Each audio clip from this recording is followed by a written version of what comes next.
మదురైలో మీనాక్షి అమ్మవారి దర్శనం చేసుకున్నారా? అయితే మీ ట్రిప్ అక్కడితో ఆపకండి. జస్ట్ 150 కిలోమీటర్స్ జర్నీలో వరల్డ్ ఫేమస్ అయిన 2 మహాక్షేత్రాలు ఉన్నాయి. లార్డ్ విష్ణు ఒక ఫుల్ ఐలాండ్ని ప్రొటెక్ట్ చేస్తున్నారని మీకు తెలుసా? ఎస్, మనం వచ్చింది శ్రీరంగంలో ఉన్న శ్రీ రంగనాథ స్వామి టెంపుల్కి. ఇది world's largest functioning temple complex. Complete temple ఒక ఐలాండ్ మధ్యలో ఉంటుంది. కావేరీ రివర్ రెండు వైపులా సరౌండ్ చేస్తుంది. శ్రీరంగంలో ఉన్న రంగనాథ స్వామి విగ్రహం సింపుల్ ఐడిల్ కాదు, అది స్వయంగా వైకుంఠం నుంచి వచ్చిందని పురాణం చెప్తుంది. ఈ టెంపుల్ యొక్క స్థల పురాణం ఏంటంటే, భగవాన్ విష్ణువు మొదట రంగనాథ స్వామి రూపంలో బ్రహ్మదేవునికి దర్శనమిచ్చారు. బ్రహ్మదేవుడు ఆ దివ్య విగ్రహాన్ని భక్తితో పూజిస్తూ తరతరాలుగా ఇక్ష్వాకుల వంశానికి అందించారు.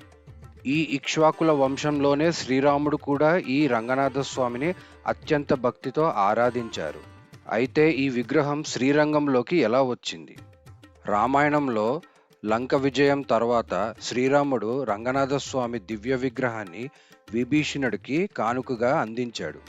ఆ దివ్య విగ్రహాన్ని లంకకు తీసుకెళ్తూ వస్తున్న సమయంలో విభీషణుడు కావేరీ నది తీరం దగ్గర కొంతసేపు విశ్రాంతి తీసుకోవాలని నిర్ణయించుకున్నాడు. పూజ చేయాలనే భావంతో ఆ విగ్రహాన్ని భూమిపై ప్రతిష్ఠించాడు. కానీ పూజ పూర్తయ్యాక మళ్ళీ ఆ విగ్రహాన్ని ఎత్తాలని ప్రయత్నించినప్పుడు అది కదల్లేదు. భగవంతుని సంకల్పం ప్రకారం రంగనాథ స్వామి అక్కడే శ్రీరంగంలో స్థిరమయ్యారు.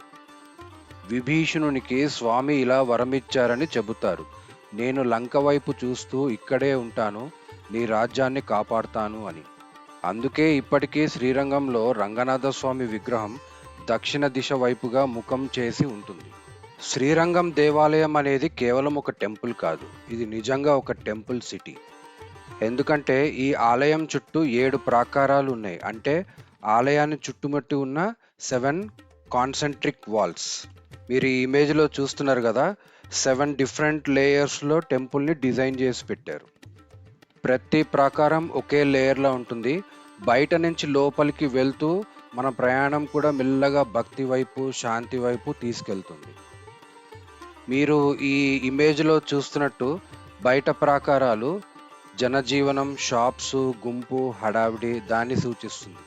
లోపల ప్రాకారాలు నియమం, నిశ్శబ్దం, భక్తి.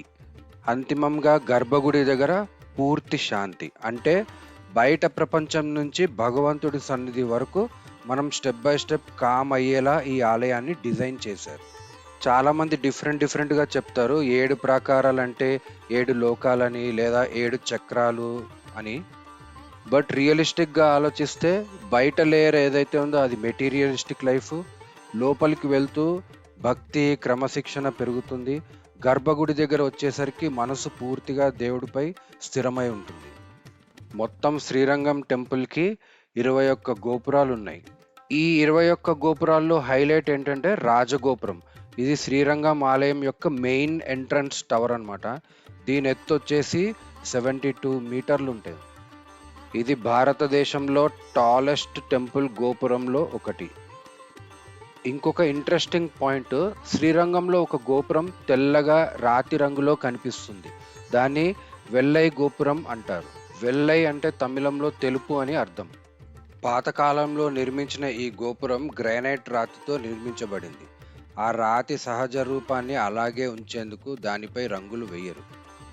ప్రాచీన నిర్మాణాలపై పెయింటింగ్ వేస్తే వాటి అసలు శిల్పకళ నష్టపోయే అవకాశం ఉంటుంది. అందుకే కొన్ని గోపురాలను హెరిటేజ్ స్ట్రక్చర్గా ప్రిజర్వ్ చేస్తారు.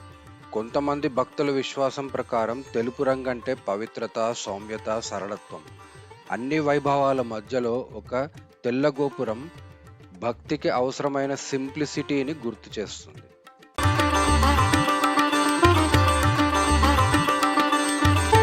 శ్రీరంగం దగ్గరలోనే ఇంకో 2 పవిత్రమైన, ప్రత్యేకమైన ఆలయాలు ఉన్నాయి. దాని డీటెయిల్స్ లాస్ట్లో చెప్తాను. శ్రీరంగం అనగానే రంగనాథ స్వామితో పాటు గుర్తొచ్చే మహానుభావుడు భగవద్ రామానుజాచార్యులు. పూర్తి ఆధ్యాత్మిక శక్తితో నింపుతున్నాయి.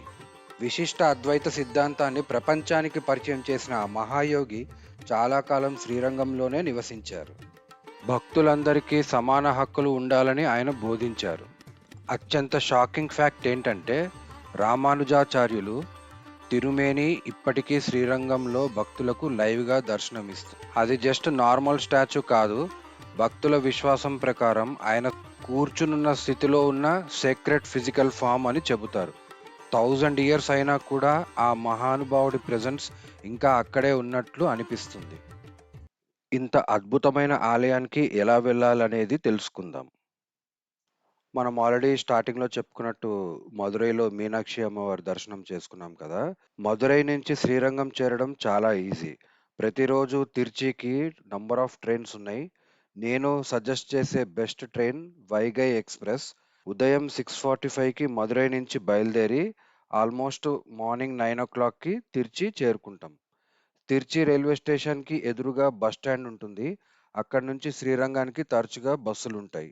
బస్సు లాస్ట్ స్టాప్ వచ్చేసి దాదాపు ఆలయం దగ్గరే ఉంటుంది. అందుకే ప్రయాణం చాలా సులభంగా ఉంటుంది. మీరు ప్రత్యేకంగా శ్రీరంగం దర్శనం కోసమే వస్తుంటే మొదట మనం చెన్నై చేరుకోవాలి. చెన్నై ఇగ్మోర్ నుంచి మనకి ట్రిచీకి నంబర్ ఆఫ్ ట్రైన్స్ ఉన్నాయి. నేను సజెస్ట్ చేసే ట్రైన్ స్క్రీన్ పైన ఇస్తాను ట్రైన్ డీటెయిల్స్. ఎందుకంటే ఉదయం 8:00కి బయలుదేరి మధ్యాహ్నం 3:15కి మనం తిరుచి రీచ్ అవ్వచ్చు. వీడియో మధ్యలో చెప్పిన ప్రత్యేకమైన ఆలయాలేవో ఇప్పుడు చెప్తాను. పంచభూతాలలో జలతత్వాన్ని సూచించే జలలింగం ఉన్న పవిత్ర క్షేత్రం జంబుకేశ్వర ఆలయం. మరొకటి హిమాలయాల కంటే కూడా పురాతనమైనదిగా చెప్పబడే ఒక మహారాతి కొండపై ఉన్న వినాయకుడి ఆలయం. అదే ఉచ్చి పిల్లయార్ దేవాలయం. ఈ 2 టెంపుల్స్ గురించి పూర్తి వివరాలు కావాలంటే డిస్క్రిప్షన్‌లో లింక్ ఉంటుంది, చెక్ చేయండి.